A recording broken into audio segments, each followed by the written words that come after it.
Hi everyone. So এই প্লেটটা দেখে কার কার জিভে জল চলে আসছে আমাকে ঝটপট করে জানিও তো। আমার তো 2-3 দিন ধরে বিশাল ফুচকা খেতে ইচ্ছা করছিল। আসলে পায়ে ফ্র্যাকচার থাকার কারণে বাইরে বেরোতেও পাচ্ছি না, আর ফুচকা খাওয়াও হচ্ছে না। তো 2-3 দিন ধরে বাবাকে বলছিলাম, বাবার কাজের জন্য এনে দিচ্ছিল না, আর যে ফুচকাওয়ালাটা বসে সে বসছিলও না, তাই জন্য আজকে নিয়ে এসেছে। এবং আমি তো একদম ফুচকা দেখে কি খুশি হয়েছি। আর আমার মতো কারা কারা ফুচকা লাভার রয়েছে তারা ঝটপট করে কমেন্ট করো। তবে কি জানো তো, বাড়িতে এনে ফুচকা খাওয়া আর ওই রাস্তায় বেরিয়ে ফুচকার দোকান থেকে ফুচকা খাওয়া, সেটার কিন্তু মজাটা অন্যরকম, একদমই অন্যরকম। আর আমার মতো কারায় মুখে আওয়াজ করে করে ফুচকা খাও বলো তো করে।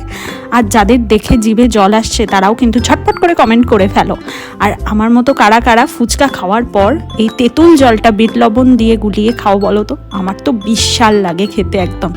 ভিডিওটা ভালো লাগলে অবশ্যই ফলো করে দিও পেজটা। Tata bye.